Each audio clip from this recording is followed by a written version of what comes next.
Greetings, I am Lies. And I am Scandal. And let's play a game together. All right. Alrighty, so I feel like, thinking about it a little bit more, it would have been nice if they'd have given us an idea of how Lies interacts, like of how your MC would interact when making friends. Because if you were choosing to make friends or romance, it'd be nice to have an idea of what that looks like if you're suddenly going to be able to ask random people to hang out with you. But friend, you see, this is reader times character. This is not... It is. We are reader X character. All right. Which though also is an interesting thing to try to basically walk around, because there usually is an angle people tend to start to write from to begin with, so we're trying to figure out what that is. Alrighty. Right. So, I'm headed back to my desk, ready to take care of what needs taken care of, when I'm intercepted en route.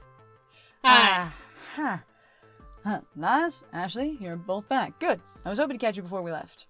Ooh, what's up? Hamza's up. Okay. He is? Huh. Okay. Ashley, I'll bring the van around shortly. Lies, you'll be flying solo today. Hang on. What's happening exactly? Who's Hamza? That was me just going like, hang on, what the hell is going on? So that was me just sort of talking. Also, flying solo, does that mean there will be no one else here at all? Right. In the whole arcade? Hi. As the evening comes around, your most busy time? Right. Anyway, Hamza's a game fighter, an auctioneer, and gives next to no notice when a new block of games will be going under the gavel. So we need to move. Ashley, Naomi, Francine, and I will be going to this auction for the rest of the afternoon while you run the funplex. Whoa. My first instinct is to nod and go along with it.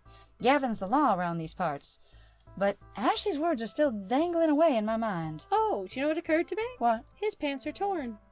Oh, yeah, he does have a little tear, which is weird, with how snazzy everything else is. Maybe that's though saying that he's doing his best with what he has. He's he's dressing business. He is dressing business. Oh. Oof. I'm passing business. Yeah. Man. All right. We're still dangling away in my mind. Doing what needs doing is great and all, but maybe I need to step up a bit more. Plus, the idea of being trapped in here during our heaviest hours with no support was hardly appealing. Why do you all need to go to the auction? Hey, what gives? I want in on this too. Let me tag along. No, I don't feel like that was the spirit at all. No. You trusted the funplex to a newbie. I might burn it down. How about Ashley and I swap places and I come with you? Oh, there is no option to ask for more help. Because I assumed that's what we were going to do. Why not leave one more person behind? Yeah, like that's weird. I suggesting that a more experienced person stay behind and that I learn about the auctions is reasonable. Like, because somebody else would have this has probably happened before. Right. And someone is used to manning it on their own. Also, it seems like still very little training happens for this job. Like, whoa. You're trusting a funplex to a newbie. I might burn it down. This is actually a hard one. This is a tough one because none of those are what came to my mind at all. And these are obviously things that the character would go for, at least one of these. All right. And I'm going, I feel like the character's still a bit stressed out, but yeah, nice noticing the rip in the pants because that's an interesting detail at that point. Like, he looks very, very clean, but it's not perfect, you know? Right. But yeah, I didn't get the impression from that setup line of I went in too. Pardon me, guys.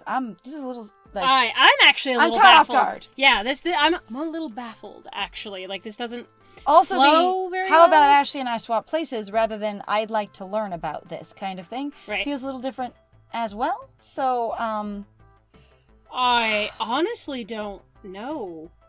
I feel like we're gonna it would be sort of the diplomatic option of Lies hasn't been acting particularly jovial or playful, especially in reference to just kind of feeling a little bit down mood, which they've continued to affirm regardless of our choices. Right. And go in the I don't think they'll be thinking of, hey, shut down the place, let me go along too. And so I'm going with how about Ashley and I swap places? All right, well, cool. Which is a level of just sort of subtly asking for training. Right. How about Ashley and I swap places? Is there a reason it has to be Ashley and not me? Nope. Definitely not. He just needs muscle to help move games around. They're coming with not to help with the auction, but to help load things afterwards. Right. I've got a muscle. Well, I've got a muscle or two. Just ask Naomi. I help her move games all the time. Yeah. I feel like such a third wheel at these auctions anyway. Let Lies be the third wheel and let me handle the floor. Nice. I'll be the finest third wheel you ever met. Trust me. Squeaky clean. Uh-huh. Oh, I mean, not squeaking. You don't want your wheel squeaking. Sorry. I want to do more than I've been doing. Again, they'll also want to understand this piece, maybe. Different things, new things. Show some initiative, like, I suppose it wouldn't change much to bring Liz instead, but no costume time today. Ashley, I need non-plush fingers on duty in case of ticket jams.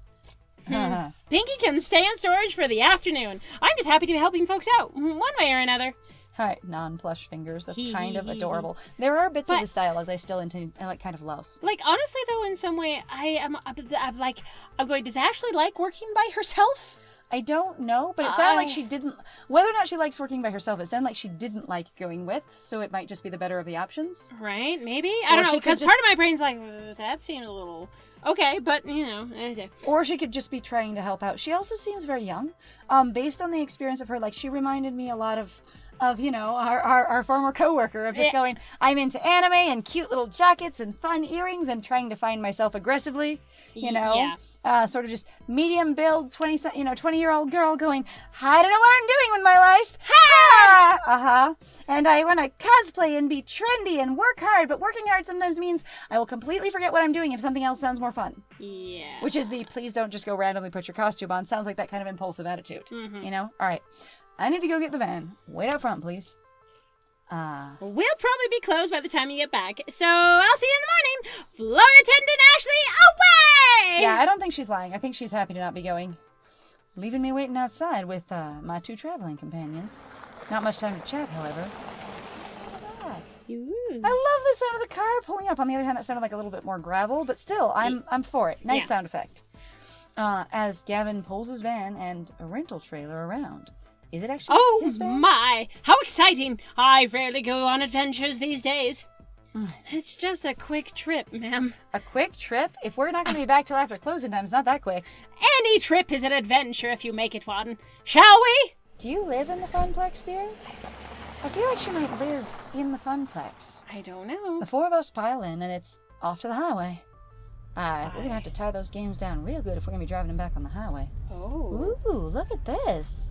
I kind of love that we get to see something new. Holy crap, there we are! Yay! I love this! This is super cute! Alright, Gavin, consulting the driving map on his phone, leads us out of the city via a series of weird turns and back roads. This looks so much like a road trip. What's up? Does Gavin have facial hair? Yeah. He has the whole time. Has he? Yeah. I haven't noticed the whole time. Yeah, just along the bottom. It just looks like a heavy shadow for the most part. Oh, that's what that is? Yeah, his heavy jaw shadow is actually just a short beard. I didn't know that at all. I didn't notice, you didn't notice, but yeah, it's that sort of like lower, really trimmed, cropped facial hair. No, that's fine. But yeah, when he's looking straight forward, it looks a lot like heavy shadow. Yeah, and he's pretty much been looking forward the whole time? As far as I know, I'm interpreting that as solid, nicely trimmed facial hair. Okay, that's fine. My Here friend we go. and I, we had different art interpretations, but it's quite all right. Okay, that's fine. I love how we look like we're, from like India. This is the mystery. This is the mystery machine. I know it's the mystery machine, but I just meant like I still like the skin tone we chose. Oh yeah, no, it's nice. Anyway, weird back turns and back road or weird turns and back roads.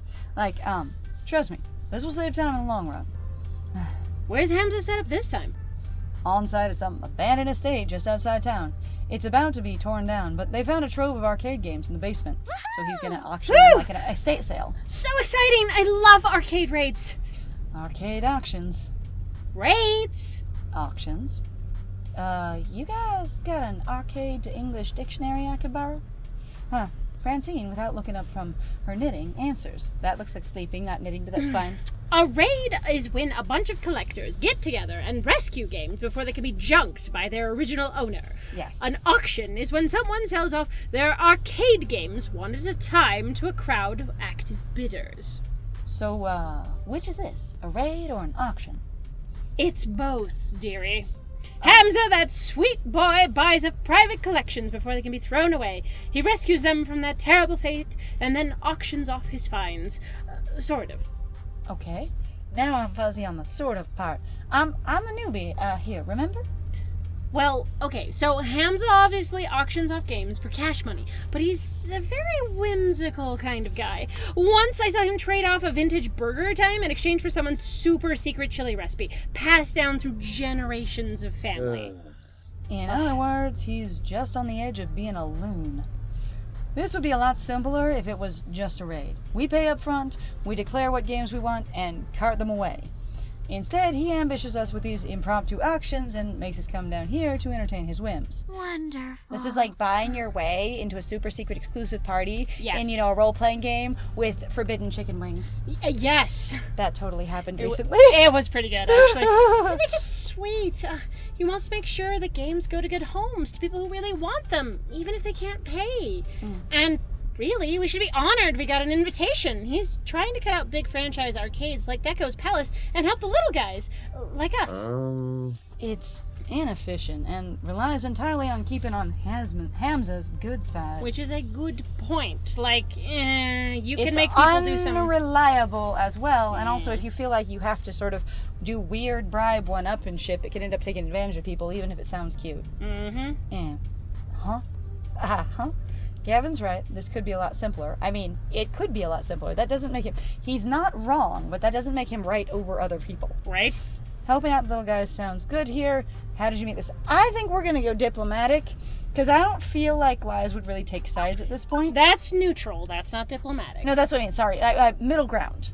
Right. Middle ground of going, I'm not going to pick a side. How did you meet this Hamza guy? Anyway, because our very first question as this character was, wait, who's Hamza? Right? So I feel like that would be in line with their setup. So he only invites a select hand-picked group to his auctions, which he can only pick if he knows who they are and how to contact them. Oh, I mean, how do you end up in that select hand-picked group? That would be my doing, dearie. I'm He likes to amazing. visit the local arcades whenever he's in town, and as I like to get to know everybody who walks into our doors, I approached him. I suppose we achieved a certain rapport, considering we've had 3 invitations so far. Got some rather lovely games, too, including Moopy. Huh. We need to temper our expectations a little, I suspect. I think not. Oh, we don't have room to add many more games, especially relics like Hamza usually deals in. What about the off-site storage unit? We can just rotate games in and out more often. Nearly full to bursting and not cheap for us to rent on a monthly basis. I'm not saying we have to go home empty-handed. Certainly a few holes in our roster we can fill, should we find an excellent deal and beat the other bidders. But consider this, above anything else, a way to maintain relations with Hamza, even if we don't end up winning. Aww. Now, Naomi. Gavin knows the numbers. I'm in favor of making our little funplex more and more fun, but floor space is finite. Okay, And hold on Gavin, just a second. Remember, if we find some darling little game Naomi would lavish adoration upon, we can always retire an older game. Or a less popular game. I would say, but there is an interesting theme building here about Gavin of he's the business-minded one. He's really got it together. He's super in charge. He's really frugal, and he won't. And then also he won't share the numbers. He's hiding them. So he's doing a level of no, I have everything under control, but I won't prove it to anyone, share it with anyone, show anyone what I'm doing. That's not good. Which is suspect to me. He acting a little sus. I- Like, if this arcade is going under his care, he needs to ask for help, and Yes. he may not be willing or able to do that for some reason, and that is not cool. And everyone just going, oh, he's got it handled, or at least, Francine doing that makes me just uncomfortable. It's also like, though, it could be basically putting him more and more into a corner with Francine, basically, of her going, you've got this, dear, and he's just like, That means I need to do it by myself because you're counting on me. And if I own up to the fact of how hard we're actually struggling, this will look bad and you won't believe me, or this won't go well. Or you'll say, you can take care of it, and if I say I need to ask for help, I feel like you won't think as highly of me. Yeah. Life, my young friends, is a series of trade-offs. Except now, as Gavin, now with this brings out a great point, that Moopy potentially is now in the way as a game that's just on the floor. That not a lot of people play. Yep. And that could be one of those things. If you really do have to pay attention when you empty out your quarters, what's bringing in the most, what's popular. I mean, librarians have to rotate their stock too, going, even if we love these books, we can't just have them on the shelf in lieu of many more things that would be much more actively checked out, because a lot of our funding comes from usage. And Yeah. so if we have one book that's an amazing, fabulous book that changes someone's life every time they read it, but only one person checks it out a year, We need to put that shelf space on something more active. Mm-hmm. Anyway, oh, well. But that's usually why then sometimes they'll ask their friends to check out books or... Help them get more circulation, that kind of Yeah, thing. they themselves will check it out, etc. Well, isn't it better to, not just settle and compromise all the time?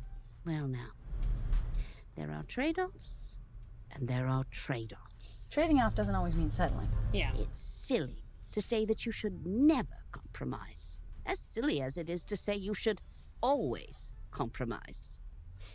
It's what you compromise that defines who you are. That is a little too true. Oh. You're all so young yet. You've time to make mistakes in learning what trade you need to make. Sometimes even when you're young, you don't have that much time. Unless you don't make rent, there it is. Unless you don't make rent on your apartment, or your stomach's growling, if you quietly die of basically medical needs that are exacerbated because of poor nutrition, because of your financial situation, then it's not a trade-off you're able to choose. It's a trade-off that's happening to you. It's also... Yes. This is an intense discussion on poverty. Oh. Like, damn. Iris and Juniper have pushed me to stop settling for less out of life, to stand up for myself and my happiness as far as enjoyment, entertainment, job satisfaction.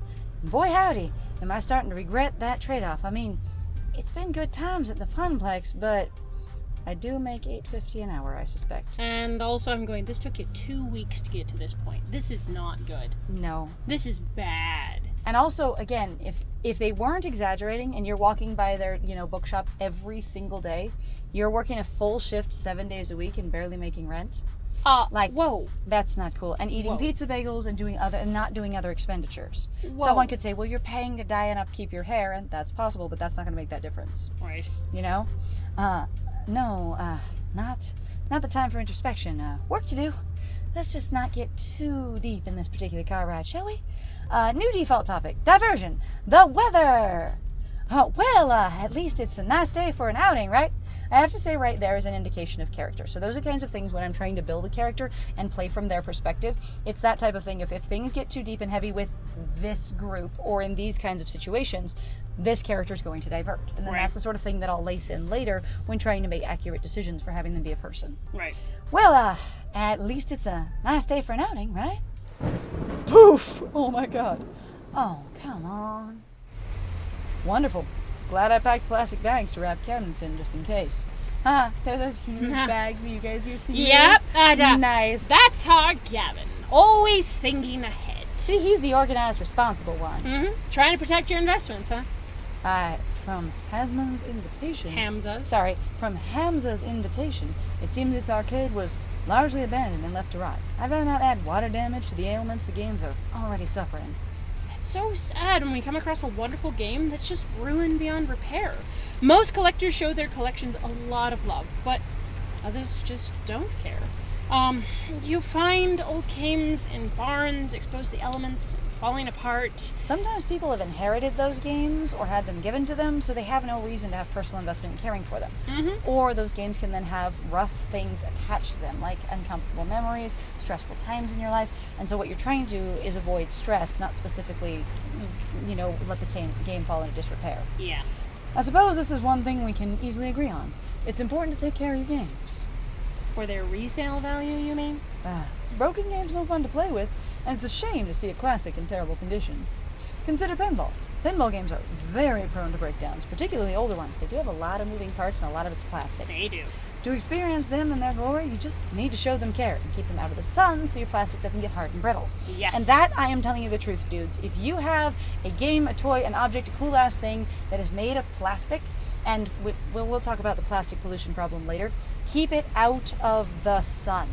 In the sun, it is going to become brittle and bleached, and you're way more likely to have damage than if you just keep it in the shade. Right. All right.